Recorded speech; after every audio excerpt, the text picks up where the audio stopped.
الزام ہے کہ چیف جسٹس نے اپنی مرضی کے بینچ بنائے، وہ پارلیمان کے قانون کو نہیں مان رہے، اپنی مرضی سے الیکشن کرانے کی کوشش کی، اس پر حکومت کے تحفظات ہیں۔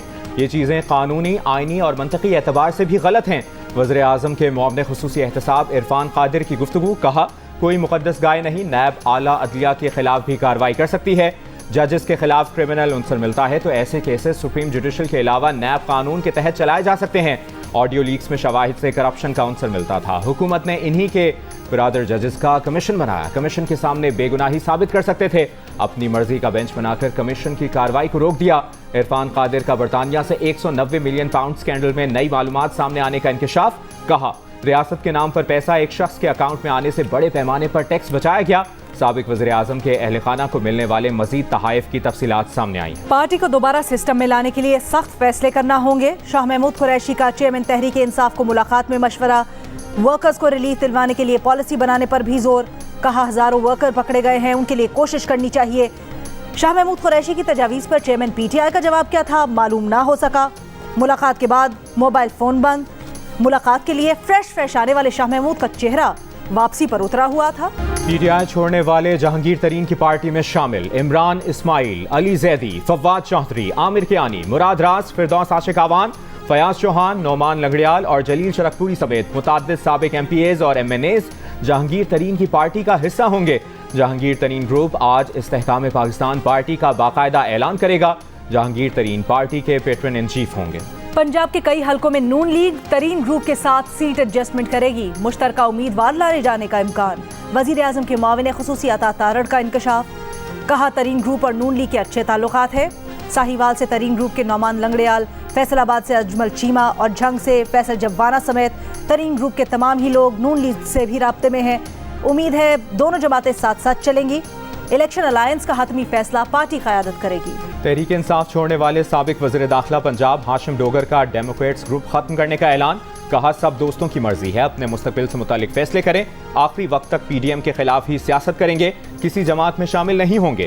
ہاشم ڈوگر نے پی ٹی آئی چھوڑنے والے ارکان پر مشتمل ڈیموکریٹس گروپ بنایا۔ آئی ایم ایف کی تمام شرائط پوری کر دیں، ٹھوس پیش رفت کی توقع ہے، وزیر اعظم شہباز شریف پر امید۔ ترک میڈیا کو انٹرویو میں کہا تمام کوششوں کے باوجود اگر آئی ایم ایف سے معاہدہ نہ ہو سکا تو ہم کمر کس لیں گے، اپنے پیروں پر کھڑے ہوں گے۔ پاکستان کے لوگ بہادر میں ماضی میں مشکلات کا سامنا کر چکے ہیں۔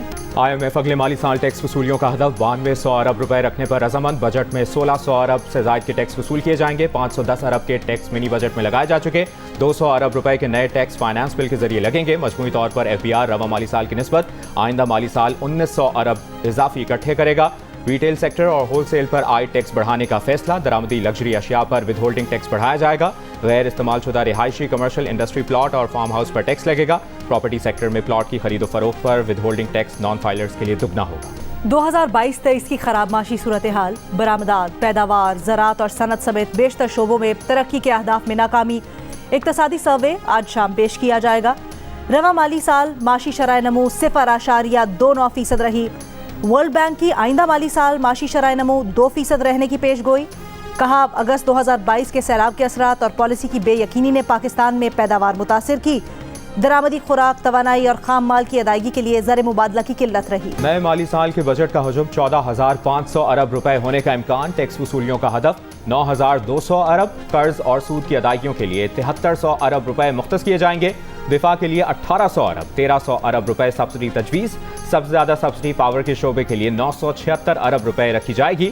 نئے مالی سال کا بجٹ کل قومی اسمبلی میں پیش کیا جائے گا، وزیر خزانہ اسحاق ڈار بجٹ تجاویز ایوان میں پیش کریں گے۔ پاکستان اور ترکمنستان کے درمیان تاپی گیس پائپ لائن کے لیے مشترکہ عمل درآمد منصوبے پر دستخط، تقریب میں وزیر اعظم شہباز شریف اور وزیر خارجہ بلاول بھٹو کی شرکت۔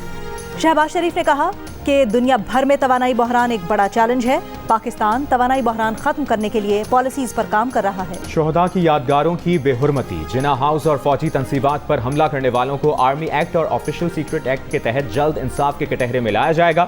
آرمی چیف کی زیر صدارت فارمیشن کمانڈرز کانفرنس کا 2 ٹوک پیغام، عزم ظاہر کیا گیا کہ 9 مئی کے واقعات میں ملوث عناصر کو انسانی حقوق کی فرضی خلاف ورزیوں کے پیچھے پناہ نہیں لینے دی جائے گی، کسی بھی جانب سے رکاوٹیں کھڑی کرنے اور ابہام پیدا کرنے کی کوششوں سے آہنی ہاتھوں سے نمٹا جائے گا۔ ریاست اور ریاستی اداروں کے خلاف سیاسی بغاوت کے ذریعے ملک میں افراتفری پھیلانے کے منصوبہ سازوں کے خلاف قانون کا شکنجہ کسنے کا وقت آ گیا۔ کانفرنس کے شرکاء نے عزم کیا کہ کثرت سے جمع کیے گئے ناقابل تردید شواہد کو نہ جھٹلایا جا سکتا ہے اور نہ ہی بگاڑا جا سکتا ہے۔ انسداد دہشت گردی عدالت لاہور میں جنا ہاؤس حملے میں ملوث 13 خواتین کے مزید جسمانی ریمانڈ کی استدعا مسترد۔ عدالت نے خواتین ملزمان کو 14 روز کے لیے جیل بھیج دیا۔ عدالت میں تفتیشی افسر نے بتایا کہ تمام 13 خواتین کی شناخت پریڈ میں شناخت ہو چکی ہے۔ ترجمان دفتر خارجہ کا کہنا ہے کہ خدیجہ شاہ کی دوہری شہریت کی وجہ سے امریکی سفارت خانے نے کونسلر رسائی کی درخواست کی تھی، جو وزارت داخلہ کو بھیج دی گئی ہے۔ پشاور ہائی کورٹ میں 9 اور 10 مئی کو توڑ پھوڑ اور جلاؤ گھیراؤ میں ملوث ملزمان کے کیسز ملٹری کورٹ میں چلانے کے خلاف درخواستوں پر سماعت۔ جسٹس اشتیاق ابراہیم نے ریمارکس دیے، آفیشل سیکرٹ ایکٹ میں تو کورٹ مارشل ہوتا ہے، civil cases official secret act کے تحت کیسے چلائے جا سکتے ہیں؟ اس معاملے میں آئین کی تشریح کی ضرورت ہے۔ ایڈیشنل ایڈوکیٹ جنرل نے کہا کہ ڈسٹرکٹ پبلک پروسیکیوٹر آفیسر اس متعلق رائے دے چکا ہے۔ عدالت نے کہا کہ تیاری کریں، 13 جون کو کیس دوبارہ سنیں گے۔ Supreme court practice and procedure act کے خلاف درخواستوں پر سماعت بغیر کارروائی بجٹ کے بعد تک ملتوی۔ بینچ کے رکن جسٹس شاہد وحید کی طبیعت ناسازی کی وجہ سے سماعت ملتوی کی گئی۔ عدالتی پیغام میں کہا گیا کہ اٹارنی جنرل نے سپریم کورٹ ریویو اور پریکٹس اینڈ پروسیجر ایکٹ میں مماثلت سے متعلق جواب کے لیے وقت مانگا ہے۔ بجٹ کے باعث اٹارنی جنرل جلد جواب جمع نہیں کرا سکتے۔ Supreme court practice and procedure bill پر سماعت بجٹ کے بعد حکومتی جواب پر ممکن ہو سکے گی۔ آمدن سے زائد اثاثوں کا الزام، فرحت شہزادی عرف فرح گوگی اور ان کے شوہر احسن گجر نے نیب کے طلب کرنے پر جواب تیار کر لیا۔ آج نیب میں پیش نہیں ہوئے۔ وکیل کے ذریعے جواب میں کہا گیا ہے کہ نیب کو پرائیویٹ بزنس کے معاملے میں تحقیقات کا کوئی اختیار نہیں۔ فرحت شہزادی اور ان کے شوہر احسن گجر کا اپنا کاروبار ہے، نیب کے خلاف ہتک عزت کی کارروائی کا حق رکھتے ہیں۔ جواب آج نیب میں داخل کروایا جائے گا۔ رہنما پی ٹی آئی فاروق حبیب کا کہنا ہے کہ شہباز شریف جب سے اقتدار میں آئے سوائے ان کے ذاتی فیصلوں کے عوام کو مشکلات کا سامنا کرنا پڑا۔ مہنگائی 38% پر پہنچنے سے مہنگائی کے پاکستان بننے کے 76 سالہ ریکارڈ ٹوٹ گئے۔ فی کس آمدن $1766 سے کم ہو کر $1568 ہو گئی۔ پیپلز پارٹی میئر سے متعلق خوش فہمی میں مبتلا ہے۔ ہمارے 193 لوگ میئر کے انتخاب کے دن ایوان میں ہوں گے، امیر جماعت اسلامی کراچی حافظ نعیم الرحمان کا دعویٰ۔ کہا پی ٹی آئی کے لوگوں کو ڈرایا دھمکایا جا رہا ہے۔ الیکشن کمیشن پر پیپلز پارٹی کا ساتھ دینے کا الزام۔ غیر منتخب افراد کو میئر چیئرمین منتخب کرانے کے قانون کے خلاف جماعت اسلامی کی درخواست سندھ ہائی کورٹ نے فوری سماعت کے لیے منظور کر لی۔ الیکشن کمیشن اور ایڈوکیٹ جنرل کو 13 جون کے لیے نوٹس جاری۔ کراچی میں میئر اور ڈپٹی میئر کا انتخاب 15 جون کو ہوگا۔ ریٹرننگ آفیسر نے پبلک نوٹس جاری کر دیا۔ 9 اور 10 جون کو امیدوار کاغذات نامزدگی جمع کروائیں گے۔ 14 جون کو امیدواروں کی حتمی فہرست جاری کی جائے گی۔ آزاد کشمیر قانون ساز اسمبلی کے حلقہ LA 15 باغ 2 میں ضمنی انتخاب کے لیے پولنگ جاری۔ 18 امیدواروں میں مقابلہ۔ حلقے میں ضیاء القمر پیپلز پارٹی، مشتاق منہاس نون لیگ اور کرنل ریٹائرڈ محمد ضمیر PTI کے امیدوار ہیں۔ یہ نشست سابق وزیر اعظم سردار تنویر الیاس کی نااہلی سے خالی ہوئی تھی۔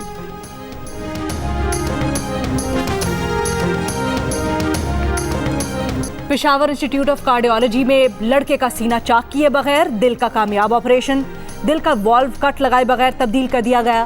پیڈز کارڈیالوجسٹ پروفیسر ڈاکٹر اعجاز کا کہنا ہے پاکستان بھارت میں لڑکے کے 3 آپریشن ہو چکے تھے۔ آپریشن کے بعد مریض کے پھیپھڑوں کو خون دینے والے والو نے کام چھوڑ دیا تھا۔ اوپن ہارٹ سرجری میں خطرہ زیادہ تھا۔